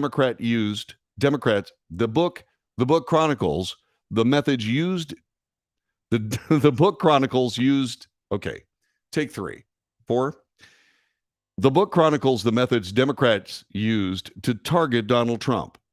In October 2019, amid the Democrat plan to hold a full House vote on a resolution outlining the structure of impeachment proceedings against Trump, Nadler, according to the book, took issue with how Schiff, who was tapped by Nancy Pelosi to lead impeachment efforts, was prepared to proceed with the impeachment without due process for President Trump. Worried about the situation, its likelihood the Judiciary Committee would not be able to cross-examine witnesses as the committee had done traditionally, Nadler confronted Schiff about the planned process and, according to the book, said, quote, "It's unfair, it's unprecedented, and it's unconstitutional," unquote. "I don't appreciate your tone," said Adam Schiff. "I worry that you're putting us in a box for our investigation." Sidelined by Speaker Pelosi to handle impeachment proceedings in the House, the book claims Nadler made an effort to get back into Pelosi's good graces and that his aides sucked up to her staff relentlessly in an attempt to show that his panel was prepared to step in and assist. Striving to earn approval from Pelosi, Nadler hired attorneys, had his team review records and books from the impeachments of former Presidents Nixon and Johnson. Those efforts worked and led Pelosi and Schiff to reconsider the Judiciary Committee's involvement in the process, although they, quote, had their own ideas about how he should run his committee process, according to the book. She didn't want the Judiciary panel to interview witnesses at all, according to the book authors. Speaker Pelosi simply didn't trust the panel, which was stacked by liberal crusaders and hot-headed conservatives, to handle the rollout of the complex Ukraine narrative with the careful, compelling treatment it required. Nancy Pelosi could not afford another Nadler screw-up. The Judiciary Chairman could focus on the legal business of crafting the articles of impeachment and have academics testify, she allowed, but that was it. Nadler's frustration with the pair of Democrats grew. Research conducted by his team proved that presidents facing impeachment from Congress had been allowed to defend themselves before the House Judiciary Committee, with attorneys for the president having the opportunity to attend hearings, as well as cross-examining testifying witnesses or call their own. That did not matter to Adam Schiff, according to the authors, and the fact that President Trump would not be able to face his accusers before being impeached did not sit right with Gerald Nadler, who warned Pelosi and Schiff of the ramifications it would have in the long run. Quote, if we're going to impeach, we need to show the country we gave the president ample opportunity to defend himself, unquote. The book notes that Pelosi and Schiff were concerned with what Trump's attorneys would say at the hearings, worrying it would upend Democrat messaging ahead of the 2020 presidential election and stifle Biden's election chances. Nadler's staff made attempts to clarify Trump's impeachment Nadler's staff made attempts to clarify that Trump's impeachment needed to look more like Nixon's. But Schiff's team stood opposed to it as they said, F Donald Trump. Quote, stick close to the Nixon and Clinton cases, Nadler reportedly said amid criticism from prominent Republicans about the legality of the Trump impeachment. You have to arm yourself against these process complaints. Tensions among the teams for Nadler and Schiff continued to rise as the impeachment efforts ramped up, with Schiff's team making it clear they did not take Nadler seriously. During a meeting with members of Schiff's team, the book authors recalled that Judiciary Counsel Aaron Hiller said Nadler would, quote, insist on these hearings. But Dan Goldman, who served as Schiff's legal counsel for the Democrats' first round of impeachment hearings against Trump, and is now seeking to represent New York's 10th district in the House, scoffed at the idea. Jerry Nadler, with him, everything is negotiable, said Goldman. That's according to the book. Nadler's team reportedly griped in private over Schiff's handling of the process, calling him a control freak who wanted to lead the process for as long as he could. The book says tension among both teams reached a breaking point when Schiff sent Nadler a draft of the resolution laying out the rules for impeachment, which ignored his concerns about due process for the president. These lawless, HPSCI, okay, it rhymes with, it doesn't, it rhymes, okay, bastards is what he said. One judiciary aide said, according to the book, another claimed it's dumb, it's illegal. Nadler and Schiff met once more about the resolution, with their disagreements growing deeper as Nadler amplified his concerns about Schiff's plans to handle things. They're trying to argue we don't have due process for Trump. Why make that argument real? Said Nadler. I write the rules of my committee, not you, said Nadler. I resent you telling me how to run my committee. Schiff said, according to the book, I really don't care about your resentment. Neither the speaker nor I agree with you. Pelosi's involvement in the matter, as highlighted in the book, was one of making impeachment against President Trump a national security issue. We need to make the case, according to the book, quote, we need to make the case more strongly this is a national security issue, unquote, said Pelosi. This according to the book. 80% plus say it's not okay for the president to ask for foreign assistance in an election, despite Trump asserting that he can do it. I just think we need to make this case to rural voters, evangelicals, and Republicans. During a meeting highlighted in the book, Pelosi played a clip of conservative commentator Judge Andrew Napolitano, insisted his words could be used to better sell the notion of impeachment to Republicans. Quote, we need to play up Napolitano saying he committed impeachable offenses, Pelosi allegedly declared.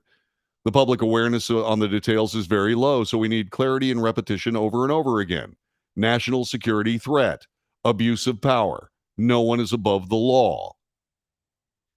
Regarding the GOP's outspoken criticism that Trump was not being treated fairly during the impeachment process, the book said that Pelosi urged her team not to acknowledge the claims.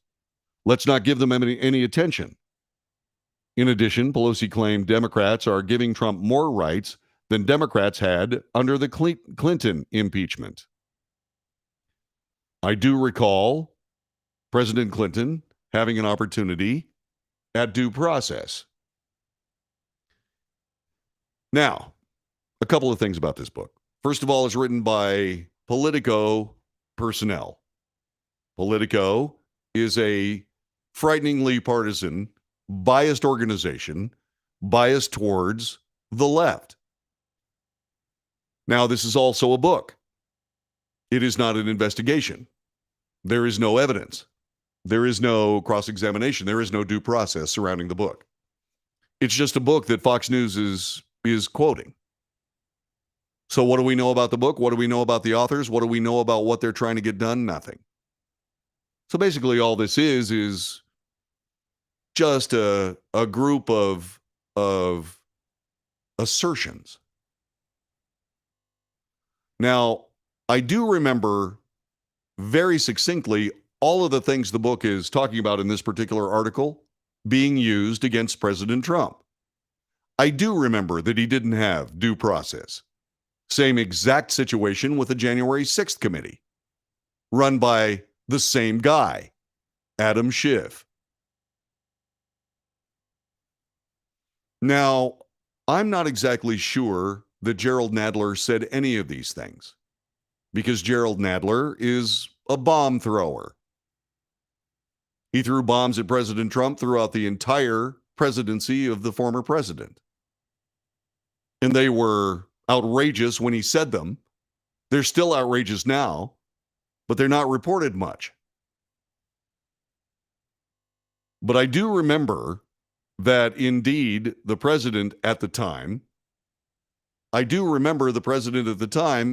being shut out of the impeachment process. And I do remember that it being a national security issue, that it was an abuse of power,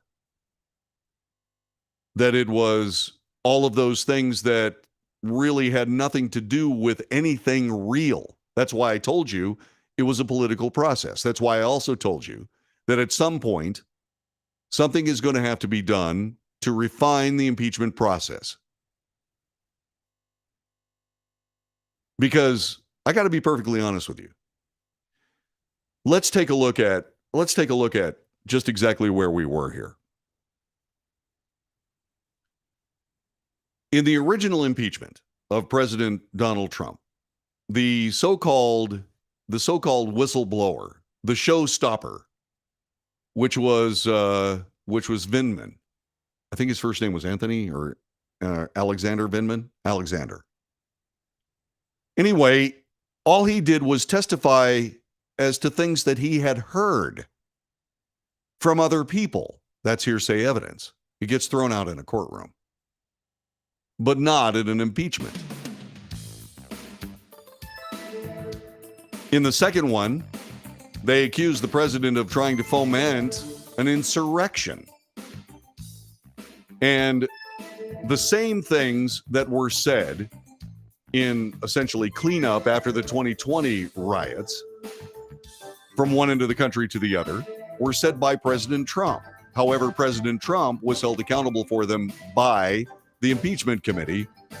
But the people who said them during the 2020 riots, outright anarchy, for example, they weren't held responsible in any way, shape, or form. None of it was fair. None of it was constitutional. None of it was even legal. It couldn't be.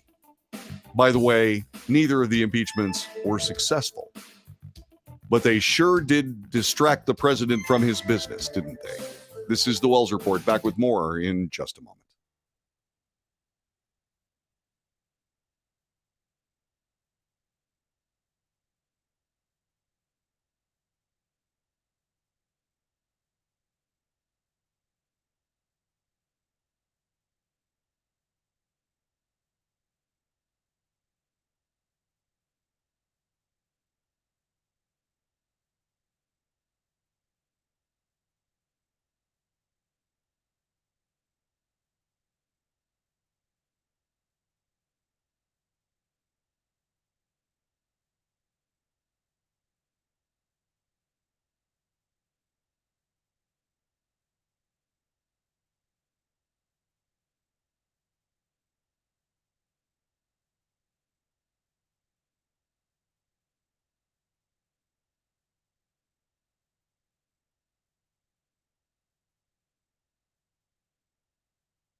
This is the Wells Report. My name is John David Wells. Telephone number again, 817-379-2172.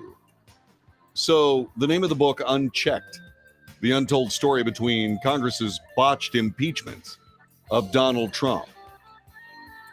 These excerpts obtained by Fox News, also reported, by the way, by the New York Post. So a couple of quotes jumped out at me. The book noted that Pelosi and Schiff were concerned with what Trump attorneys would say at the hearings, worrying it could upend Democrat messaging ahead of the 2020 presidential election and stifle President Biden's election chances. Yeah, I could see that. If the president was actually allowed to defend himself during his own impeachment, then that might screw up Biden's election chances. Can you imagine what Biden's defense would have been? You can only imagine, by the way, because it never occurred, because Nancy Pelosi and Adam Schiff decided to take control of the proceedings. I'm not exactly sure that this isn't some sort of rehab to try to get Gerald Nadler reelected in New York. That's basically what I think this is all about, which is why it's coming out now, trying to help Gerald Nadler win in New York. Also, by the way, there's another guy, Dan Goldman, who's running for the New York 10th, and he said that Jerry Nadler, with him, everything's negotiable. Well, that might be the case, but think of a national politician, a Washington, D.C. politician, where things aren't negotiable. I mean, it's all on the table, all the time. But this is explosive. I'm just trying to figure out what the motivation is. I'm trying to figure out what Politico is trying to get done. Now, Politico has been taken over by another owner. Maybe this new owner is trying to do something with Politico to try to rehabilitate its dreadfully partisan and biased image. I don't know. Once again, we really don't know, because this Machiavellian garbage that the entire Washington, D.C. inside the Beltway mess has fallen itself into, or thrown itself into, makes it really impossible to do analysis that comes up with anything that leads to a specific and believable idea. God knows I try. We don't have any idea what this is, whether this is true or not. We have to look beyond it to see what palm is getting greased here or there.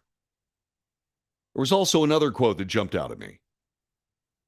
Adam Schiff reportedly replied to a statement from Nadler that said that the impeachments were unfair, unprecedented, and unconstitutional. Schiff said, reportedly said, "I don't appreciate your tone. I worry you're putting us in a box for our investigation." Yes, that's true. What you got to keep in mind is that's exactly what the Fifth and Sixth Amendment to the Constitution is for. To put the government in a box when it comes to trying to destroy someone through legal means. But once again, this wasn't a legal proceeding. This was a political proceeding. And why does that matter to you? Why does it matter to you? Well, just remember that in a socialist government, everything is a political proceeding. Everything. And we're already seeing it. We're seeing selective enforcement of law. If you are conservative, you have a real good chance of being hammered by federal law. If you are not a Republican, you don't have much of a chance of getting hammered by federal law at all. That's the way it looks. Is that real? I don't know. Again, what are your thoughts? 817-379-2172. This is the Wells Report. We'll be back with more in just a moment.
This is the Wells Report. My name is John David Wells. Our telephone number is 817-379-2172. Our chat room is open on Facebook, YouTube, Twitter, and Twitch. And I invite you to use both. This is the Wells Report. We report the news. We analyze the news for fact and bias. We make commentary. We debate. It's what we do. If this show is valuable, please share it with your friends. Ask them to subscribe. Give us a couple of likes. That'd be nice. I appreciate it. If you want to support the show financially, you certainly can. Go to patreon.com/The Wells Report. Patreon, patreon.com/The Wells Report. $1, $2, $5, that's fine. Anything will work just fine. Thank you. Today's markets look like this. The Dow is off another 125.82 points. That's 0.43%. S&P down 7.75%. NASDAQ is up. Bargain hunters jumping into the tech sector, which is what the NASDAQ pretty much handles. In the meantime, the latest number of year-to-year inflation is 8.3%. The Fed is working as hard as they possibly can to get control of inflation. How do you do that? Well, you do that by taking pieces out of the economy until it slows down enough so that inflation sort of stops. It doesn't actually go anywhere. It just sort of fizzles out a little bit, just like the economy. The Federal Reserve escalating its fight against inflation with supersized interest rate hikes that may do serious damage to the U.S. economy and the labor market. At their two-day meeting last week, the Fed policymakers approved the third straight 75 basis points rate hike. That's 0.75%. And released quarterly economic forecasts that show they expect unemployment to climb significantly higher in coming months. The updated projections show unemployment rising to 4.4% by the end of next year. That's up from the current rate of 3.7%. Significantly higher in June when policymakers saw the jobless rate inching up to 3.7%. Jerome Powell, Fed chairman, conceded during the post-meeting press conference higher rates could give rise to increases in unemployment. He said, "We think we need to have softer labor market conditions, and if we want to set ourselves up really light, the way to light another period of very strong labor markets, we have to get inflation behind us. I wish there was a painless way to do that. There isn't. In plain English, an unemployment rate that high would mean at least 1 million job losses." This according to calculation from RSM chief economist Joe Bruselas. If the unemployment rate hits 4.6%, that could mean at least 1.7 million Americans losing their jobs. To reduce inflation to acceptable levels, it may be necessary to destroy between 1.7 million and 5.3 million jobs in the estimation of RSM. The policy implications are stark. The Fed's projections, known as the dot plot, show a handful of the 16 Fed officials believe the most aggressive tightening in decades will actually force unemployment even higher, with the jobless rate eventually hitting 5%. For months, the labor market has remained one of the few bright spots in the economy. The economy added more than 2 million jobs over the first half of the year. Additionally, the government reported earlier this month that job openings climbed past 11.2 million, meaning there are roughly 2 available jobs per worker. However, there are signs the labor market is starting to weaken, with a plethora of companies, including Google, Walmart, Apple, Meta, Microsoft, announcing hiring freezes or layoffs in recent weeks. Hiking interest rates tend to create higher rates on consumer and business loans. That slows the economy by forcing employers to cut back on spending. Economists widely agree the risks of a recession climb considerably this year, and avoiding a downturn in the near future will be increasingly difficult as the Fed continues to tighten monetary policy. Powell himself seemingly conceded that a soft landing, the sweet spot between curbing inflation without crushing growth, looks increasingly unlikely. Quote, "The chances of a soft landing are likely to diminish to the extent that policy needs to be more restrictive or restrictive for longer. Nonetheless, We're committed to getting inflation back down to 2%. We think a failure to restore price stability would mean a far greater pain. Well, here we are. And this, once again, goes right back to the White House. That is the issue. This goes right back to Democrat policy beginning in the White House and suffusing itself through the entire nation. Now, that may sound partisan. It's not. It's honest reporting. That is where this all came from. After coming out of COVID, the last thing we needed to do was throw $1.9 trillion into the economy. That was the last thing he needed to do. And then, on top of that, deciding to curtail United States energy production. That was also the second last thing he needed to do, because those two things created this inflation.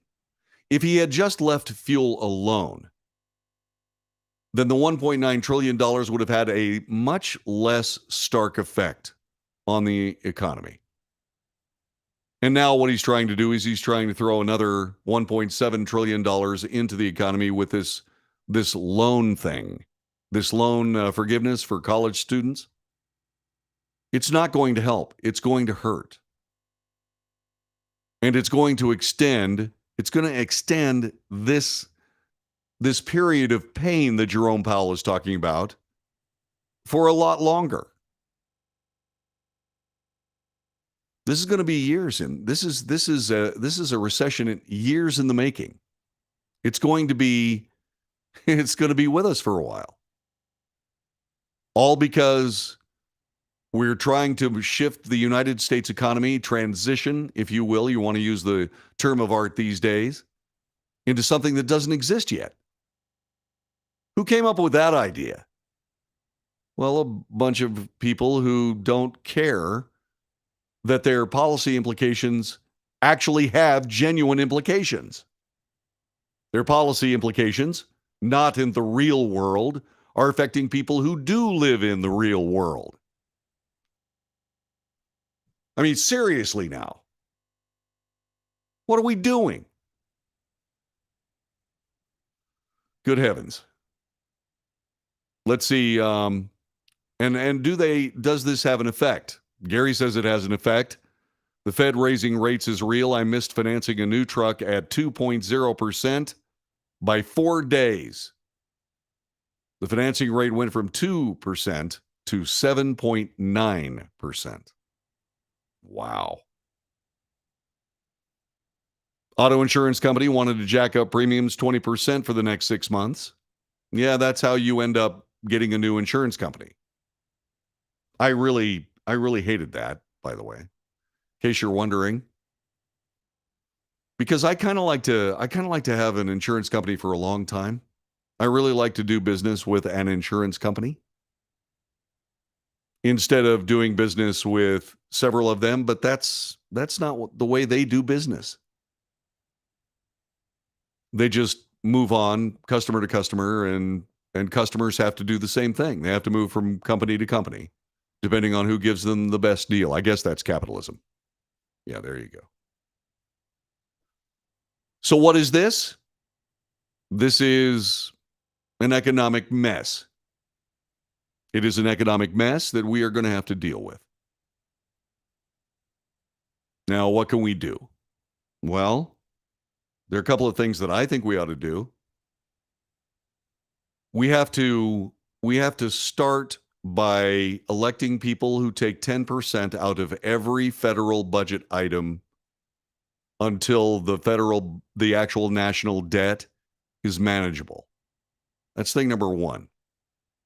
In other words, moving forward with budgetary requirements, etc., what we need to do more than anything is we need to move our way to a situation where every budget, every single one of them, needs to be cut by 10%. That's thing number one. It'll take a few years of that to make it actually worthwhile. But that's what we need to do. Thing number two, the bulk of the national debt is in Social Security. Social Security is basically nothing more than a secondary income tax. It's a slush fund, a multi-trillion-dollar slush fund to be sure. It's a slush fund for politicians. We need to take that away from them. Not only do we need to take it away from them, we have to put politicians in a situation where, in order for them to have the money required for the spending they want to do, they have to have a strong economy. They don't take shots at the economy just because, some group of green lobbyists decide that we need to, once again, jump out of a functioning economy into a non-functioning one, change the United States from it's not fossil fuel, but using the traditional fuels that we do to create our energy, into some kind of a vaporous never world of getting all the energy we need from the sun and the wind. It's not going to work. We do not have that economy built yet. To destroy one economy in favor of one that doesn't exist is, insane. It has nothing to do with real world. Nothing.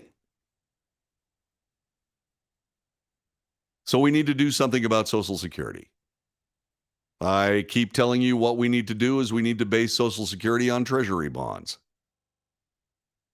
Instead of basing Social Security on this vaporous notion of a cobbled up bill that keeps getting changed over and over and over again, we need to actually extend to Social Security holders government bonds.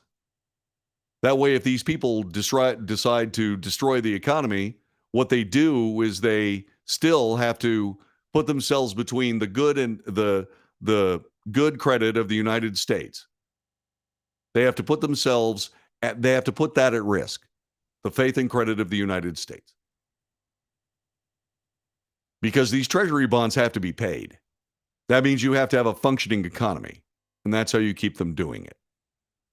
I would say you'd have to start with people now for sure and give people in their 40s an option to switch over to government bonds. It's sort of like basing your 401k. You can change it from a 401k to a Roth IRA to another savings plan. It would be sort of like that. You'd have an opportunity to base your Social Security on government bonds. There's another good thing about government bonds. With government bonds, you can actually will them to your kids. The money that you have thrown into Social Security is gone as soon as you die, unless your spouse has some kind of a hold on the money, and then that money is gone when she dies or he dies. The rest is kept, and that's not enough. Remember, they have our income tax. They have all of the taxes that they collect, plus Social Security, and there's still $30.8 trillion in debt. There is not enough money to satisfy this government. There is not enough money to satisfy the government because we keep electing the wrong people. So those two things have to happen immediately if we're expecting to be able to actually heal this economic mess that politicians have gotten us into. There are other things we have to do. We have to change the way we pay income tax. There has to be a limit that any individual can pay an income tax. In order for us to be able to have the right people in Washington, D.C., we need to take the money out of politics. That means we have to get a law going where it says that only United States people that are living legally in the United States citizens, they are the only ones that can contribute to a political campaign. I would say that a $25,000 per person limit is a pretty good limit. That there are no such things as political action committees. There are no such things as corporations donating. That only individuals can. Unions are no longer political action committees with dues from their rank and file to be used for political delirium. These are the things that we're going to have to do to be able to get to the bottom of all of this. We take the money out of politics, suddenly your neighbors are going to be politicians. And I think that's a good thing, not a bad thing. This is the Wells Report.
This is the Wells Report. My name is John David Wells. Telephone number 817-379-2172.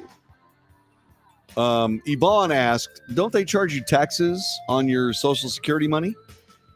According to the Social Security website, some people who get Social Security must pay federal income tax on their benefits. No one pays taxes on more than 85% of their Social Security benefits. So when you're starting to think about how much money you're getting from Social Security, you do have to add in the possibility that you might be paying income tax, on 85% of what you get back from the government. You have to take that money and take it off of your Social Security benefits. So not only do you get like 1% return on your investment. Not only do you get that, but that's all you're getting. But then you have to remove the money you pay in income tax and your Social Security money. So once again, it's the worst deal ever. And it doesn't have to be. Treasury bills are sitting right there. They're issued every single year. They force the government of the United States to be functional instead of these crazy ideas about this and that and such and so to benefit their buddies in, the solar panel business. By the way, who makes most of the solar panels? China. Let's just leave that alone. So once again, when I tell you that we're electing the wrong people, we're electing the wrong people. When I say that there needs to be Social Security reform, I'm serious. It's the biggest debt item in the government. And what it needs to be is it needs to be used as an impetus not to spend our way to $30.8 trillion worth of debt.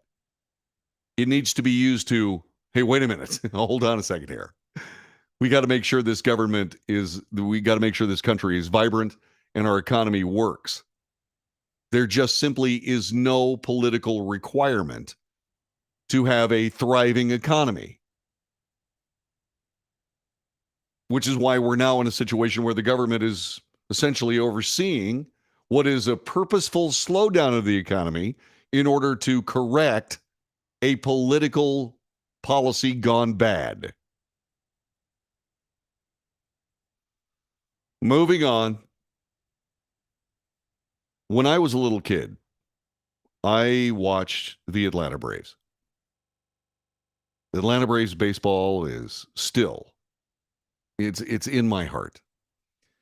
And until the National League rules changed to allow the designated hitter and all this other gobbledygook, I picked two baseball teams, one in the American League, one in the National League. But the National League team was always the Atlanta Braves. White House Press Secretary Karine Jean-Pierre, and by the way, the most important capability of any White House press secretary is knowing when to shut up. And apparently that capability is missing with Ms. Jean-Pierre. She is suggesting that conversations about rebranding the Atlanta Braves are important to have. It is not a government issue what a professional sports team calls itself. The Washington Redskins ended up finding themselves with a brand new mascot name. It happened to be the president's German Shepherd. They're now the Washington Commanders, a football team naming themselves after the president's dog. Nice job. Here's what Jean-Pierre told Bloomberg News' Jennifer Jacobs during the Monday White House briefing. Quote, "We believe it's important to have this conversation. Native Americans and indigenous voices, they should be at the center of the conversation," unquote. That's something the president believes. It's something this administration believes. And he's consistently emphasized all people deserve to be treated with dignity and respect. How does a professional team calling itself the Atlanta Braves diminish dignity and respect of anyone? The comments coincided with the team's visit to the White House to celebrate their 2021 World Series win over the Houston Astros and followed a question concerning the franchise controversial tomahawk chop.